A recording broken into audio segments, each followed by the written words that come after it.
Witam Was. Dzisiaj pokażę Wam Sony Ericssona V630.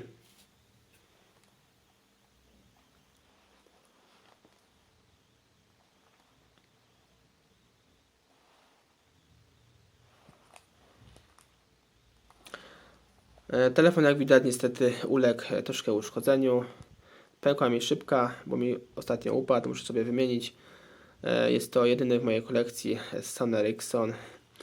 Bardzo unikatowy, ale jest to ta sama wersja co Sony Ericssona K610. Jest to ten sam telefon, z tym, że troszkę inaczej ubrany. Telefon posiada przednią kamerę wideo. Jest to kamera wideo VGA, najzwyklejsza, ale oczywiście jakieś tam rozmowy, jeśli ktoś używa wideo rozmowy w takich telefonach, na pewno przeprowadzimy i coś tam na pewno zobaczymy. Telefon posiada boczne klawisze ściszenia, pogłaszania, zmniejszania, zwiększenia zdjęcia i spust aparatu bez autofokusa.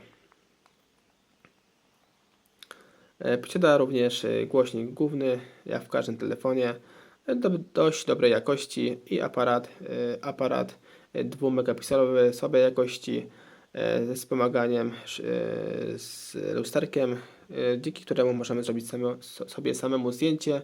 Ten telefon niestety nie posiada diody LED, która by wspomagała aparat i służyła jako funkcja latarki. Wyświetlacz tego telefonu to jest bardzo mały, jak widać jest to 1,9 cala w przedziale na 176 na 220. Telefon posiada tylko wewnętrznej pamięci, bardzo mało, bo jest to tylko pamięć 16 MB, ale została ona zwiększona poprzez slot karty pamięci. Nawet tu pisze M2, właśnie tylko wchodzi w tym do 2 GB można to wrzucić. Także spokojnie telefon uciągnie 2 GB. I jeszcze dodam, że telefon nie był produkowany, nie był dawany, produkowany dla Polski. Właśnie ten posiada język angielski, ale wgrałem nowy soft, tak wspominałem wcześniej, z K610, bo to jest ten sam telefon identyczny, tylko w innej obudowie.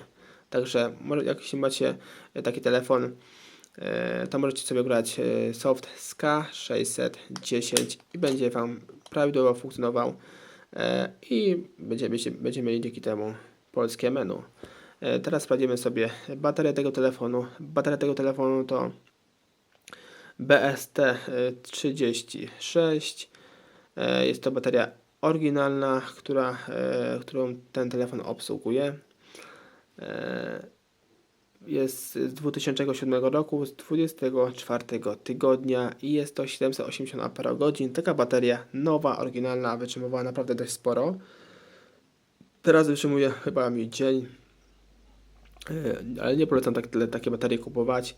Tam za 3 czy 5 zł, czy nawet 10. Lepiej kupić, jeśli jest na rynku podobnych rozmiarach, dość dobrej jakości podrabianą niż oryginalną, która jest wyleżana. Jak widzimy, oprodukowana Made in China. Teraz sprawdzimy sobie nalepkę e-mail. Jak widzimy, jest to model V630, także niespotykany na polskim rynku. Jest to telefon naprawdę rzadki. I widzimy, został wyprodukowany w 2006 roku, w 35 tygodniu.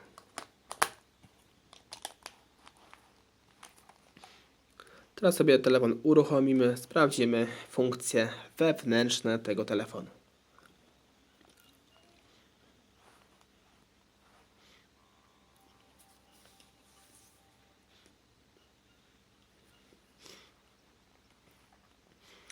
Menu jest, tak jak wspominałem, z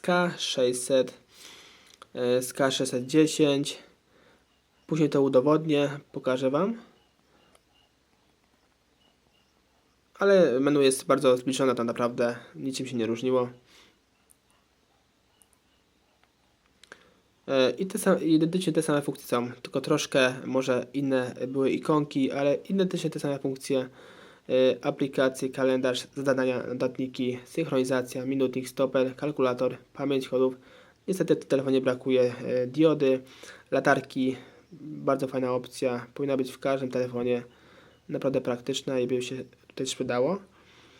Teraz sobie sprawdzimy oryginalne dźwięki, jakie zostały wybrane przez producenta, ale na K610, bo tu z K610 są.